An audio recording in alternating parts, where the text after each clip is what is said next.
আসসালামু আলাইকুম। আজকে আপনাদের সাথে আমি চিকেন এবং নুডলসের খুব মজার একটা পাকোড়া রেসিপি শেয়ার করব। যাদের একঘেয়েমি নুডলস রান্না আর খেতে ভালো লাগে না, তারা কিন্তু আমার এই রেসিপিটা একবার হলে ট্রাই করতে পারেন। এতটা ভালো লেগেছে আর এতটা মজা হয়েছে যেটা আসলে বলার মতো না। অবশ্যই এর জন্য একবার না একবার বাসায় ট্রাই করতে হবে। আর রেসিপিটা খুবই সহজ, খুবই কম সময়ের ভিতরে আর কি নাস্তাটা তৈরি করা যায়। তো পানি ফুটিয়ে বসিয়ে দিয়েছিলাম চুলার উপরে। যখন পানিটা ফুটে উঠেছে তখন 2 প্যাকেট নুডলস দিয়েছি। 2 প্যাকেট নুডলসে বেশ পাকোড়া হয়েছে, এতে আর কি এনাফ। নুডলসটা যখন সিদ্ধ হয়ে গেছে পানিটা ছেঁকে এটা চালনিতে রেখে দেব।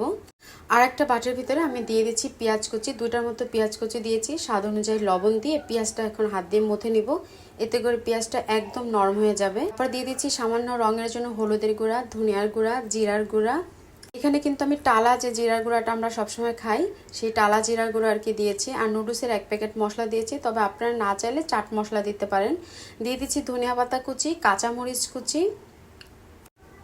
সব কিছু দেওয়ার পরে যে নুডলসটা ছেঁকে রেখেছিলাম সেই নুডলসটা দিয়ে এখন হাত দিয়ে খুব ভালো করে এটা মথে নিব।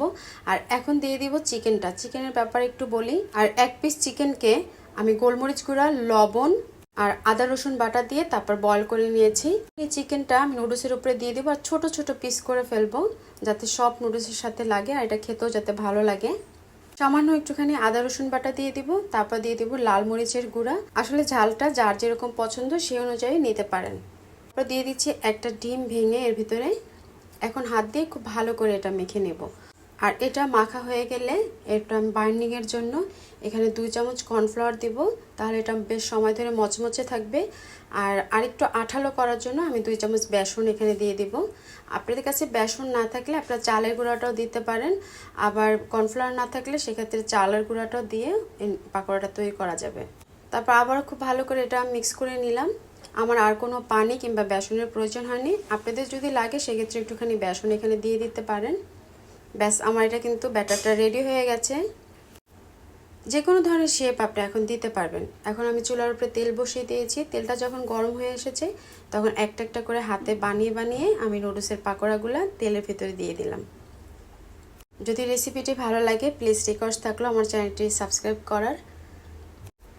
একদম সহজ, আর হাতে গোনা মানে 5-7 মিনিটের ভিতরেই আপনার নাস্তাটা আর কি রেডি হয়ে যাবে। এখন আমি মিডিয়াম হিটে এপিট ওপিট করে লাল করে আর কি ভেজে নেব। সবাই একবার হলো বাসায় ট্রাই করুন, আর খেতে এতটা মচমচে হয়েছে যেটা আসলে বলার মতো না। তো আমার কালারটা চলে আসছে আর দেখতে পাচ্ছেন কালারটা কত সুন্দর হয়েছে। এখন এটা আমি তেলটা ঝাড়িয়ে একটা টিস্যুর উপরে উঠিয়ে রাখবো, তাহলে বাড়তি তেলটাও আর কি টিস্যুর ভিতরে চলে যাবে। আর একটা ব্যাচ ভাজার পরে আমি আর একটা ব্যাচও এভাবে করে ভেজে নিয়েছি। ব্যাস তৈরি হয়ে গেল আমার নুডলসের পাকোড়া। এখন আমি একটা টমেটো কেচাপ নিয়ে এর উপরে দিয়ে দিয়েছি, যাতে একটু ভালো লাগে, খাবার একটা আকর্ষণ হয়। তো আজ এ পর্যন্তই। আল্লাহ হাফেজ।